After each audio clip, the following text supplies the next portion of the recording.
नमस्कार, मी जय राऊत बुलेटिनमध्ये आपलं स्वागत। बातमी हिंगोलीतून। नांदेड राज्य महामार्ग क्रमांक 161 वरील एका पुलाच्या ठिकाणी मोठमोठे खड्डे पडले असून पुलाच्या आतील लोखंडी गज बाहेर आले आहेत। यामुळे वाहन चालकांसाठी गंभीर धोका त्या ठिकाणी निर्माण झाला आहे। दररोज या महामार्गावरून मोठ्या प्रमाणावर वाहतूक होत असताना संबंधित विभागाकडून दुर्लक्ष होत असल्याची नागरिकांमध्ये नाराजी व्यक्त होत आहे। विशेषतः रात्रीच्या वेळी हे खड्डे लक्षात न आल्यास मोठा अपघात होण्याची दाट शक्यता आहे।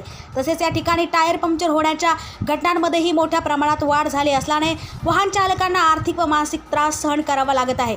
स्थानिक नागरिकांनी तात्काळ दुरुस्ती करून अपघात टाळावेत अशी मागणी सार्वजनिक बांधकाम विभागाकडे केली आहे। तसेच संबंधित प्रशासनाने या गंभीर समस्येकडे त्वरित लक्ष देण्याची गरज व्यक्त होत आहे। या प्रकरणासाठी आढावा घेतले आमचे प्रतिनिधी राजू मगर यांनी। मी सध्या उभा आहे हिंगोली नांदेड राज्य महामार्ग क्रमांक 161 वर। या राज्य महामार्ग क्रमांकावर जे पूल आहे त्या पुलावर अक्षरशः खड्डे पडले असून त्यामध्ये असलेले लोखंडी गज हे बाहेर येत असल्याने टायरमध्ये पंक्चर होत असून यामध्ये वाहनधारकाचे मोठ्या प्रमाणात नुकसान होत आहे।